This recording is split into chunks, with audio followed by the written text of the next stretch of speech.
Welcome to Evolve, Mastery for Leading a New World, with CEO and award-winning author Yvette Bethel. This podcast is dedicated to supporting leaders with a variety of solutions to build trust, inspire authentic change, and improve morale within your organization. Learn how to grow your people, build your culture, and transform your results. I am Yvette Bethel. Welcome to Evolve, Mastery for Leaders of a New World. Evolution can happen whenever a person decides to grow. It is not something they do, they become evolutionary. These persons are very aware of when the habit they want to change attempts to manifest itself. And they can choose the new behavior until that new behavior becomes a habit. More and more persons are interested in tapping into their talents and passions. They want more for themselves and those around them. They are breaking out of the old paradigm where they wait patiently for their employers to notice them and reward them with training or a coveted promotion. These leaders are investing in themselves because there's increasing demand for doing more and more with less and less, for inspiring creativity, and for respecting the people they interact with. Executives and managers can be the primary architects of culture, and as architects, you can decide to transition the performance of your organization by transforming a disempowered culture into an engaged and empowered one. The first step in the cultural evolutionary process is to define your vision for change. When creating differentiation through your people, you are seeking to evolve your culture into one that is characterized by trust, respect, creativity, and collaboration. Visioning the change entails defining what the change will look like once it is implemented. It requires having the ability to create a picture of the future that represents the desired end state. Then you can build a plan to get there. The next cultural evolutionary step is for executive leaders. These leaders need to be self-aware and willing to master behaviors that lead to self-regulation.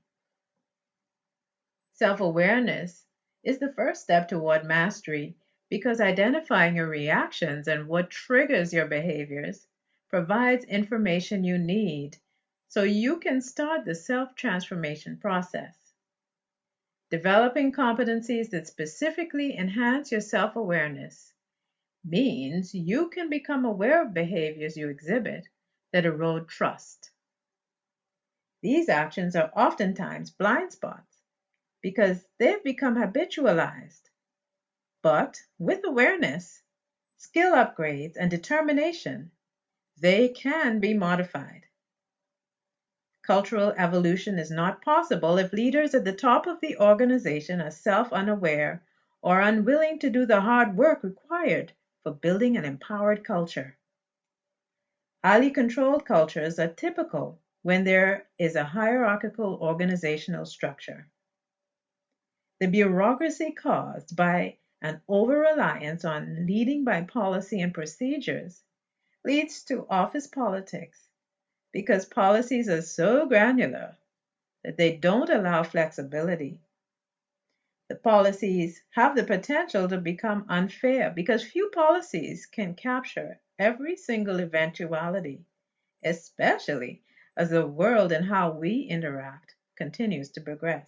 It builds engagement and can drive even higher performance. Self-mastery among leaders is central to the evolution of the organization. Evolution in this context refers to transformation into an empowered culture where engaged employees can thrive. One where there's candor and respect, where there's fun and creativity, and where there's trust. Emotional intelligence is one of the foundational competencies that leads to your self mastery. It can positively affect relationships at work, facilitating respectful behaviors that demonstrate to employees that they are valued. Emotionally intelligent leaders listen, even though they may find the information being communicated offensive or unfair. They are willing to engage conflict with objectivity and the intention of finding a solution. Leaders who demonstrate self mastery can connect with colleagues in ways that inspire trust. The higher a leader's emotional quotient, the more likely he is to communicate with emotional intelligence. For instance, he will listen more, develop an awareness of his body language, and ensure his words and actions are always in alignment. He will be able to acknowledge his shortcomings and apologize when necessary. He will exhibit healthy confidence, knowing the difference between arrogance and self assurance. Emotional intelligence equips leaders to read the reactions of other persons because they can now connect more deeply and respond to the needs of the team without always having to be told that there is a need or a problem. Conflict can be resolved more seamlessly when there is emotional competence. Emotionally intelligent persons will manage their tempers deliberately.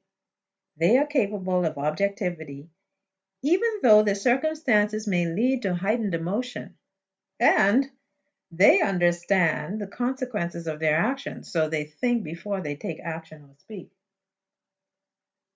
When we set out to transform a culture, change leaders should focus on self mastery as a first step. Without this self awareness, it's easy to slip back into unproductive patterns of behavior. Self evolution is part of a loop. We evolve, we relate differently. Then we evolve some more, and we improve our interactions even more. Continuous improvement and personal accountability at the individual level are essential to cultural transformation because it allows leaders to build trust and it empowers them to hold their colleagues accountable. The self mastery that comes with building your emotional intelligence equips you with the capability of perceiving the need to make the tough calls and the courage to take transformative action. Thanks for listening to Evolve, Mastery for Leading a New World. Visit YvetteBethel.com to learn more about Yvette's leadership programs and to download her free gift, Success Tips for Igniting Your Career.